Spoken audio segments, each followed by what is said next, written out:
Om Namo Bhagavate Vasudevaya. Om Namo Bhagavate Vasudevaya. Om Namo Bhagavate Vasudevaya. Narayanam Namaskritya Naram Chaiva Narottamam Devim Saraswatim Vyasam Tato Jayamudire. Nashtaprayeshu Bhadreshu Nityam Bhagavata Sevaya. Bhagavate Ruttama Shloke Bhaktir Bhavati Naistiki. Om Gnanatimirandasya Gnananjana Shalakaya Chakshurunmilitam Yena Tasmai Shri Gurave Namaha.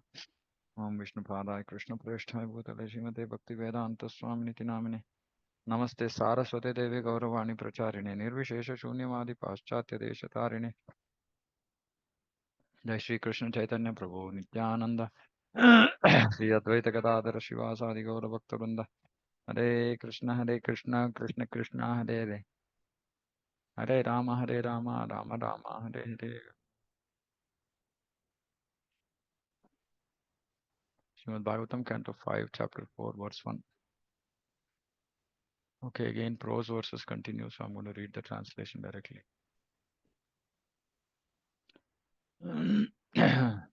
Sri Shukadeva Goswami said, as soon as the Lord was born as the son of Maharaja Nabhi, he manifested symptoms of the Supreme Lord, such as marks on the bottoms of his feet, a flag, thunderbolt, etc.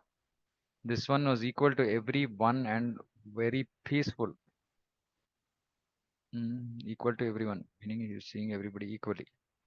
And very peaceful. He could control his senses and his mind. And possessing all opulence, he did not hanker for material enjoyment. Endowed with all these attributes, the son of Maharaja Nabhi became more powerful day by day. Due to this, the citizens, learned brahmanas, demigods, and ministers wanted Ṛṣabhadeva to be appointed ruler of the earth. In these days of cheap incarnations, it is very interesting to note the bodily symptoms found in an incarnation. From the very beginning of his birth, it was observed that Ṛṣabhadeva's feet were marked with the transcendental signs, flag, thunderbolt, lotus flower, etc. In addition to this, as the Lord began to grow, he became very prominent. He was equal to everyone. He did not favor one person and neglect another. An incarnation of God must have the six opulence: wealth, strength, knowledge, beauty, fame, and renunciation. It is said that although Ṛṣabhadeva was endowed with all opulences, he was not at all attached to material enjoyment. Of course, today, if people have material opulences, they want more. But here, Ṛṣabhadeva is not attached to it. He was self-controlled and therefore liked by everyone. These are also qualities of a devotee. Due to his super excellent qualities, everyone wanted him to rule the earth. An incarnation of God has to be accepted by experienced people and by the symptoms described in the Shastras. An incarnation is not accepted simply by the adulation of foolish people. Adulation means glorification of foolish people, appreciation, like that.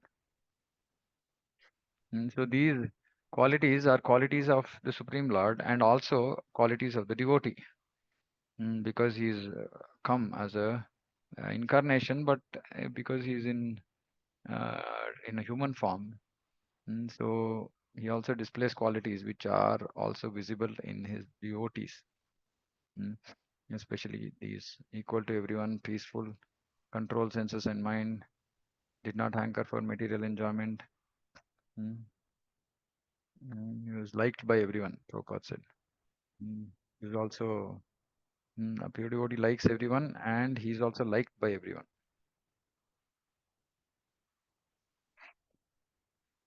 When the son of Maharaja Nabhi became visible, he evinced all good qualities described by the great poets, namely a well-built body with all symptoms of Godhead, prowess, strength, beauty, name, fame, influence, and enthusiasm. When the father Maharaja Nabhi saw all these qualities, he thought his son to be the best of human beings, or the supreme being. Therefore, he gave him the name Ṛṣabha. To accept someone as God or an incarnation of God, one must observe the symptoms of God in his body. All the symptoms were found in the body of Maharaja Nabhi's extraordinarily powerful son. His body was well constructed and he displayed all the transcendental qualities. So this also we can do. If somebody says I am incarnation, or I'm God. So we can ask them to show all the transcendental qualities on their lotus feet, etc. And so there are many characteristics. Actually, in Ramayana also there's description of the transcendental bodily features of Lord Rama. Of course, so based on the how like partial incarnation, based on specifics, Lord doesn't display all his qualities when he manifests here as incarnations. For example, in a Shaktavesha, he will only display very few qualities. Mm, but when he himself appears, there are more qualities, and so on like that, so on and so forth. He showed great influence and he could control his mind and senses. Consequently, he was named Ṛṣabha, which indicates that he was the supreme living being, best of human beings, or supreme being, Ṛṣabha means. Indra, the king of heaven, who is very materially opulent, became envious of King Ṛṣabhadeva. Consequently, he stopped pouring water on the planet known as Bharatavarsha. So, this also we should note, saying that in the material world, everybody, even up to Indra, all envious of other jivas. At that time, the Supreme Lord Ṛṣabhadeva, the master of all mystic power, understood King Indra's purpose and smiled a little. And then, by his own prowess, through Yoga Maya, his internal potency, he profusely poured water upon his own place, which was known as Ajanabha. We find the word Bhagavan used twice in this verse. Both King Indra and Ṛṣabhadev, the incarnation of the Supreme Lord, are described as Bhagavan. Sometimes Narada and Lord Brahma are also addressed as Bhagavan. The word Bhagavan means that one is a very opulent and powerful person like Brahma, Shiva, Narada, or Indra. They're all addressed as Bhagavan due to their extraordinary opulence. Now, this opulence is given by the Lord only, and hence they are called Bhagavan. King Ṛṣabhadeva is an incarnation of the Supreme Lord, and therefore he was the original Bhagavan. Consequently, he is described here in the Yogeshwara, which indicates that he has the most powerful spiritual potency. He is not dependent on King Indra for water. He can supply water himself, as he did so in this case, and he did so in this case. Bhagavad Gita, it is stated, Yagnat Bhavati Parjanya. Due to the performance of Yagna, clouds of water are manifest in the sky. Clouds and rainfall are under the management of Indra. But when Indra is neglectful, Supreme Lord himself, who is also known as Yagna or Yagnapati, takes the task upon himself. Consequently, there was sufficient rainfall in the place named Ajanabha. When Yagnapati wants to, he can do anything without the help of any subordinate. Therefore, the Supreme Lord is known as Almighty. In the present age of Kali, there will eventually be a great scarcity of water, Anavrushti, for the general populace due to ignorance and scarcity of yagnic ingredients. Will neglect to perform yagnas for general populace due to ignorance and scarcity of yagnic ingredients. They will neglect to perform yagna.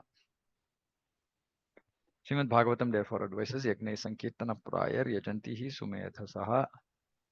After all, yagna is meant to satisfy the Supreme Person of Godhead. In this age of Kali, there's a great scarcity. There's great scarcity and ignorance. Nonetheless, everyone can perform Sankirtana Yagna. Every family in every society can conduct Sankirtana Yagna at least every evening. In this way, there will be no disturbance or scarcity of rain. It is essential for the people in this age to perform the Sankirtana Yagna in order to be materially happy and to advance spiritually. So both things will happen. Everybody needs to do Sankirtana Yagna. If people do Sankirtana Yagna in every house, Prabhupada is saying they'll be materially happy and they'll also advance spiritually. So this is one thing we can all try to do.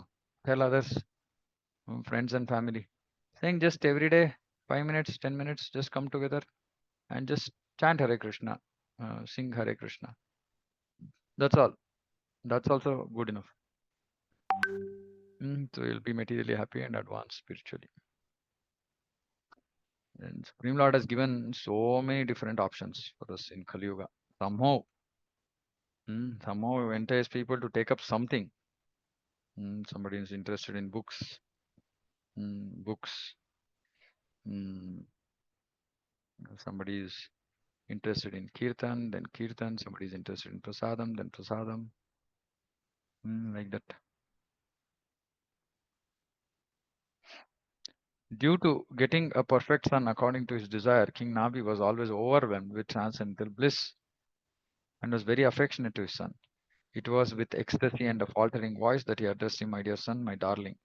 This mentality was brought about by Yoga Maya, whereby he accepted the Supreme Lord, the Supreme Father, as his own son. Out of his supreme goodwill, the Lord became his son and dealt with everyone as if he were an ordinary human being. Thus, King Nabi began to raise his transcendental son with great affection and he was overwhelmed with transcendental bliss, joy, and devotion.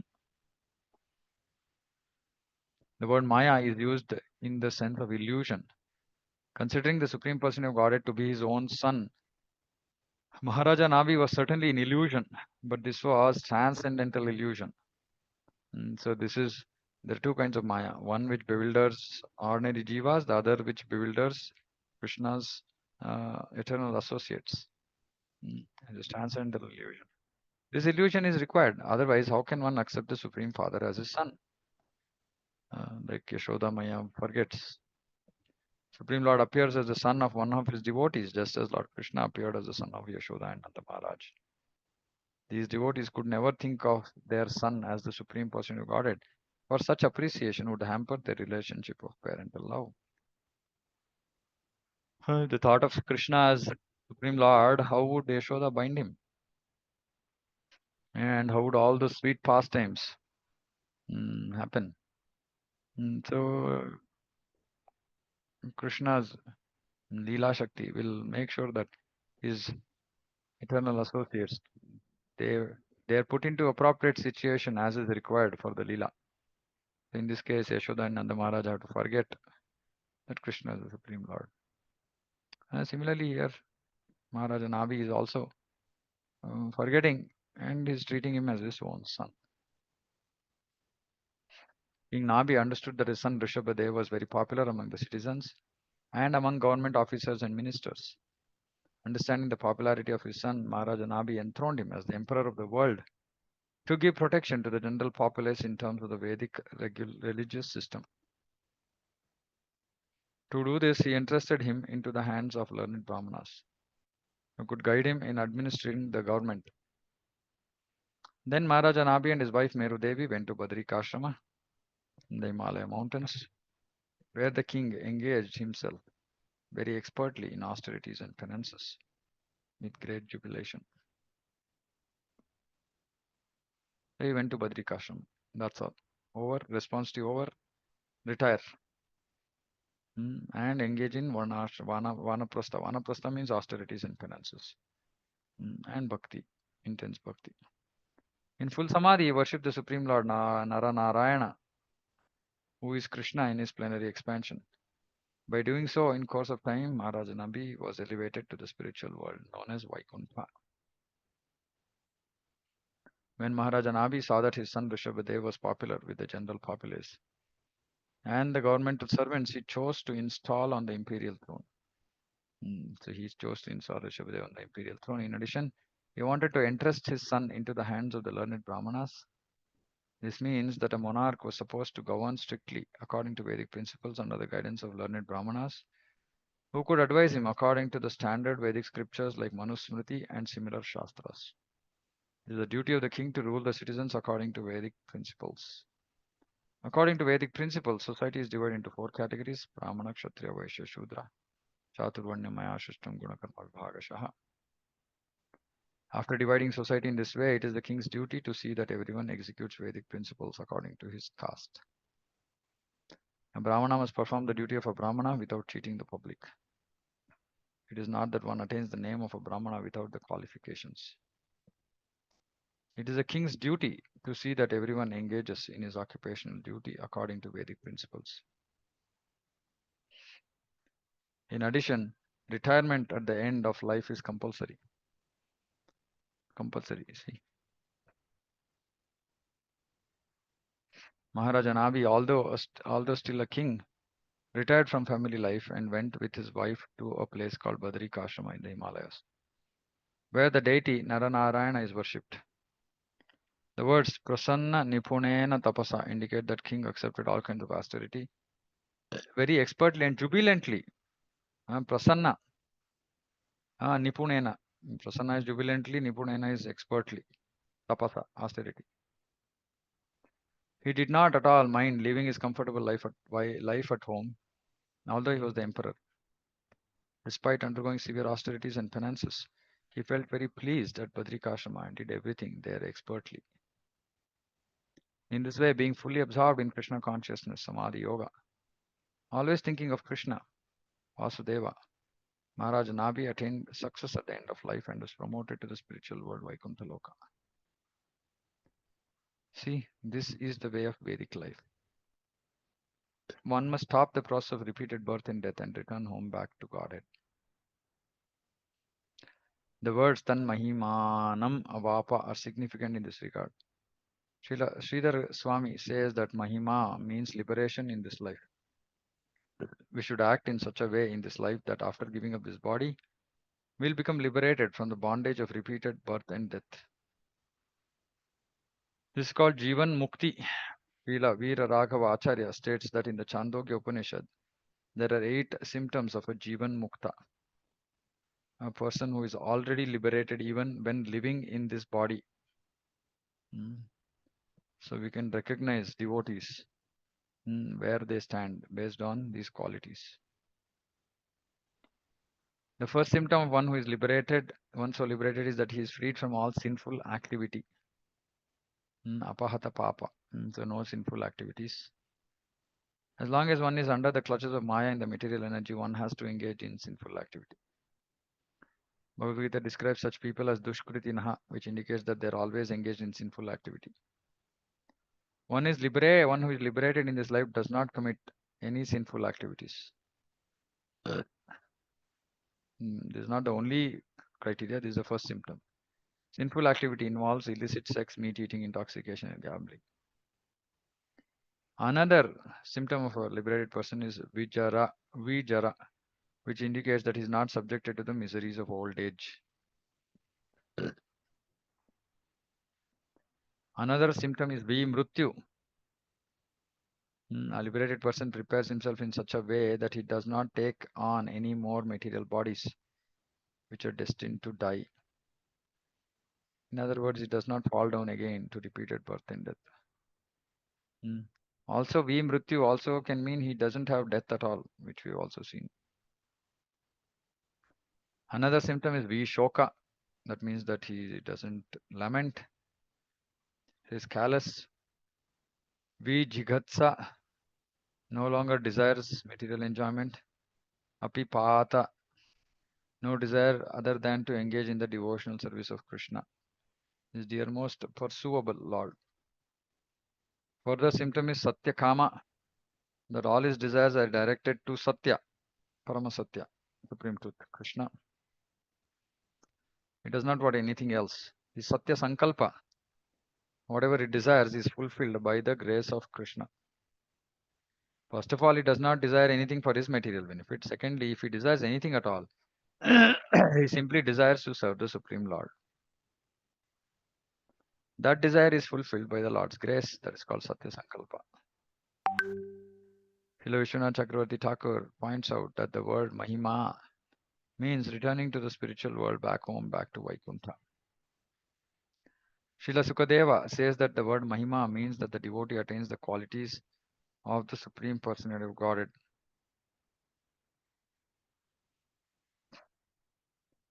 This is called Sadharma, or the same quality.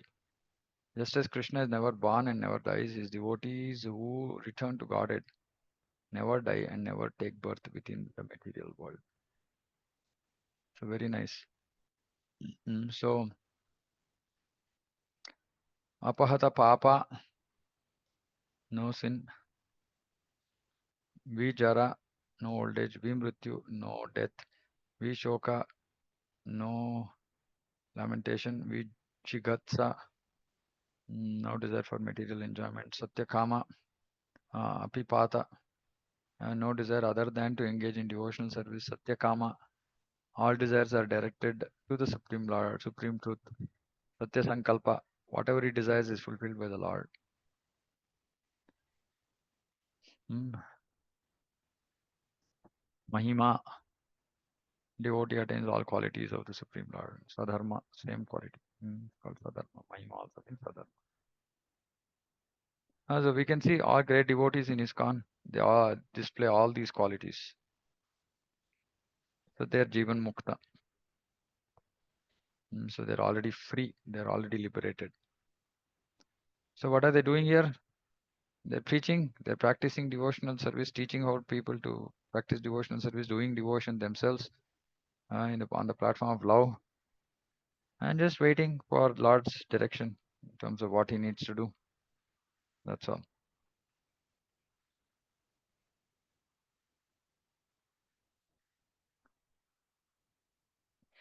O Maharaja Parikshit, to glorify Maharaja Nabi, the old sages composed two verses.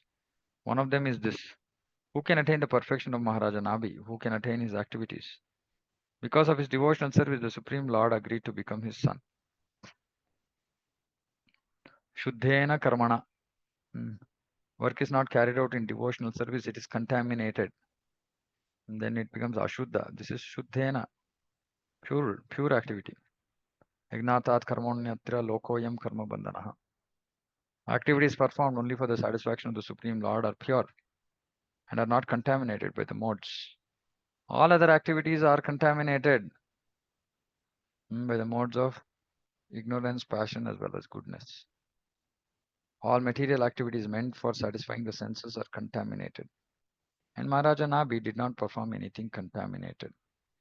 He simply executed his transcendental activities even when performing yagna.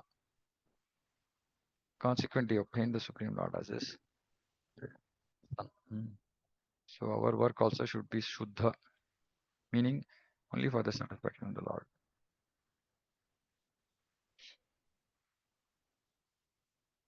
Second prayer is this: who is a better worshipper of Brahmanas than Maharaja Nabi? Because he worshipped the qualified Brahmanas to their full satisfaction. The Brahmanas, by their Brahminical prowess, showed Maharaja Nabi the Supreme Person of Godhead Narayana in person. The Brahmanas engaged as priests in the sacrificial ceremony were not ordinary Brahmanas. They were so powerful that they could bring forth the Supreme Person of Godhead by their prayers. Of course, it is Lord's free will, whether he wants to reveal or not. But because Maharaja Nabi was a devotee, he revealed. Maharaja Nabi was able to see the Lord face to face. Unless one is a Vaishnava, he cannot call forth the Supreme Person of Godhead. The Lord does not accept an invitation unless one is a Vaishnava. So Prabhupada is saying then the Brahmanas were also Vaishnavas. Therefore it is said in Padma Purana, Shat Karma Nipuno Vipro Mantra Tantra Visharadaha Avaishnavo Guru Nasad Vaishnava Swapacho Guruhu. A scholarly Brahmana, expert in all subjects of Vedic knowledge, is unfit to become a spiritual master without being a Vaishnava. But a person born in a family of a lower caste can become a spiritual master if he is a Vaishnava. These Brahmanas were certainly very expert in chanting the Vedic mantras. They were competent in the performance of Vedic rituals, and over and above this, they were Vaishnavas. Therefore, by their spiritual powers, they could call on the Supreme Person of Godhead and enable their disciple, Maharaja Nabi, to see the Lord face to face. But Maharaja Nabi himself was also a devotee. So, Srila Vishwanath Chakravarti Thakur comments that the word Ojasa means by dint of devotional service. After Nabi Maharaj departed for Badrikashrama, the Supreme Lord Ṛṣabhadeva understood that his kingdom was his field of activities. He therefore showed himself as an example and taught the duties of a householder by first accepting brahmacharya under the direction of spiritual masters. He also went to live at the spiritual master's place, Gurukula. After his education was finished, he gave gifts, Guru Dakshina, to his spiritual masters and then accepted the life of a householder. He took a wife named Jayanti and begot 100 sons who were as powerful and qualified as he himself. His wife Jayanti had been offered to him by Indra, the king of heaven. Ṛṣabhadeva and Jayanti performed householder life in an exemplary way, carrying out ritualistic activities ordained by the Shruti and Smriti Shastra.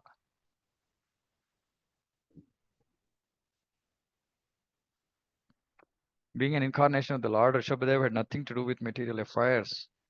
As stated in Bhagavad Gita, Paritranaya sadhuna vinashaya duskritam. The purpose of an incarnation is to liberate his devotees and to stop the demoniac activities of non-devotees. These are the two functions of the Supreme Lord when he incarnates. Sri Chaitanya Mahaprabhu has said that in order to preach, one must live a practical life and show people how to do things. Apani achari bhakti shikhaimu sabare. Apani achari bhakti. By the way he lives, does bhakti. Shikhaimu, teach everybody else. One cannot teach others unless he behaves the same way himself. Ṛṣabhadeva was an ideal king and he took his education in the Gurukul, although he was already educated because the Supreme Lord is omniscient. Although Ṛṣabhadeva had nothing to learn from Gurukula, he went there just to teach the people in general how to take an education from the right source, from Vedic teachers. He then entered household life and lived according to the principles of Vedic knowledge. In his Bhakti Rasamrita Sindhu, Srila Rupa Goswami, quoting Skanda Purana, says, Shruti Smriti Purana Adi Pancharatra Vidhim Vina Aikantiki Hariyer Bhaktir Utpata Yaiva Kalpate. Shruti Smriti Purana Adi Pancharatra Vidhim Vina. If somebody does without following these vidhis which are present in Shruti, Smriti, Purana, Pancharatra, if he doesn't follow the vidhis, regulative principles, Aikantiki Harer Bhakti, Rutpata Yaiva, it is just a disturbance in the society. Practically applied in the life, this is worship of the Supreme Lord according to Pancharatrika Vidhi. Every human being must advance his spiritual life and at the end return back home, back to God. Maharaja Ṛṣabhadeva strictly followed all these principles. He remained an ideal grihastha and taught his sons how to become perfect in spiritual life. And this is what we need to do to our children. These are some examples of how he ruled the earth and completed his mission as an incarnation. Of Ṛṣabhadeva's 100 sons, the eldest, named Bharata, was a great exalted devotee qualified with the best attributes. In his honor, this planet has become known as Bharata Varsha. This planet known as Bharata Varsha is also called Punya Bhumi, the pious land.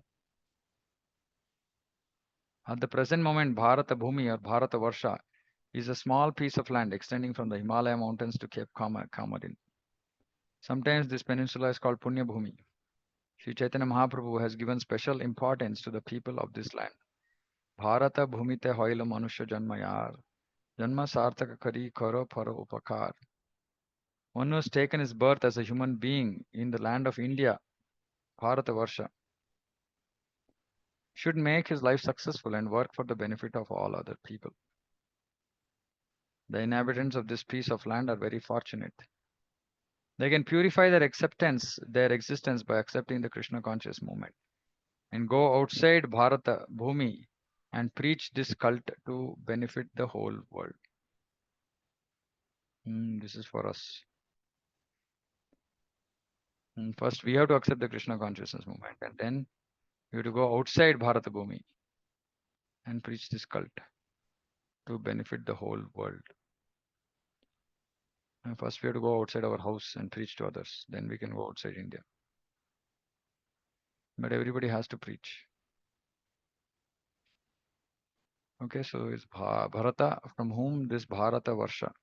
And Prabhupada is saying, now it has become a small piece of land. Actually, Bharata Varsha is one of the 9 Varshas of Bhumandala, of Jambudvipa.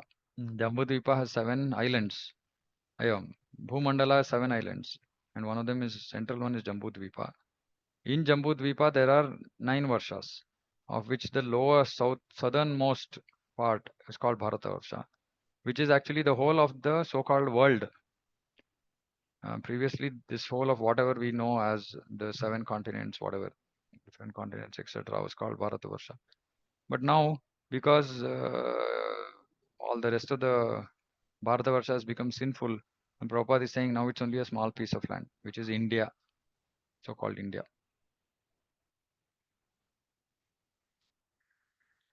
Following Bharata, there were 99 other sons.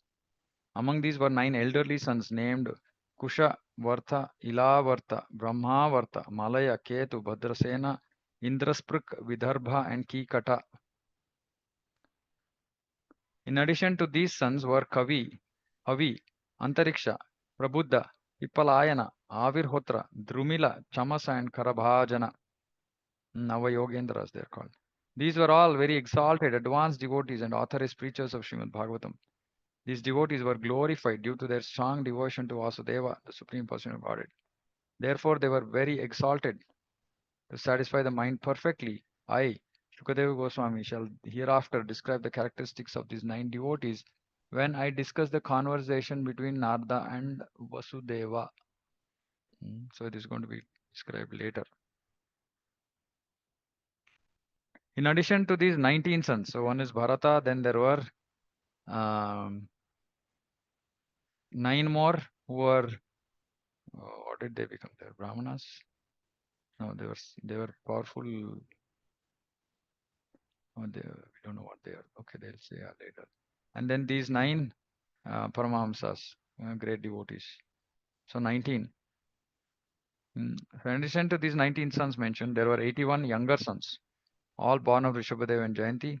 According to the order of their father, they became well-cultured, well-behaved, very pure in their activities and expert in Vedic knowledge and performance of Vedic rituals. So they became qualified Brahmanas.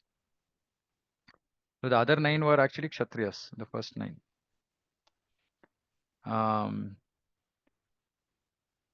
Ṛṣabhadeva was certainly a Kshatriya. He had 100 sons. Out of these, 10 were engaged as Kshatriyas and ruled the planet. So Bharata and the 9 sons who were named, they were all Kshatriyas. Then the other 9 were preachers, who were Mahabhagavatas. And then 81 were Brahmanas, highly qualified Brahmanas. And so Mahabhagavatas were above the position of Brahmanas, and the other 81 were Brahmanas. So see, Kshatriya begot Paramahamsas, Brahmanas, and other Kshatriyas because Guna Karma. These are some practical examples of how one can become fit for a certain type of activity by qualification, not by birth. All the sons of Maharaja Ṛṣabhadeva were Kshatriyas by birth, but by quality, some of them became Kshatriyas, some became Brahmanas.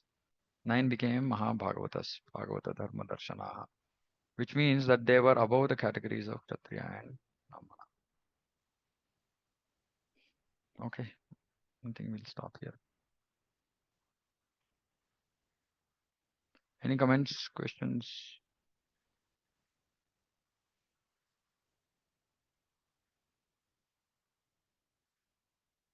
Nothing? Okay.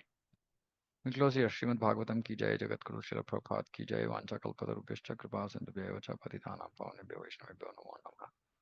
Ananda Koti Vaishnavundi ki jai, Samveta Gauravatulli ki jai. Hare Krishna. Hare Krishna Prabhuji, pranam Hare to Krishna.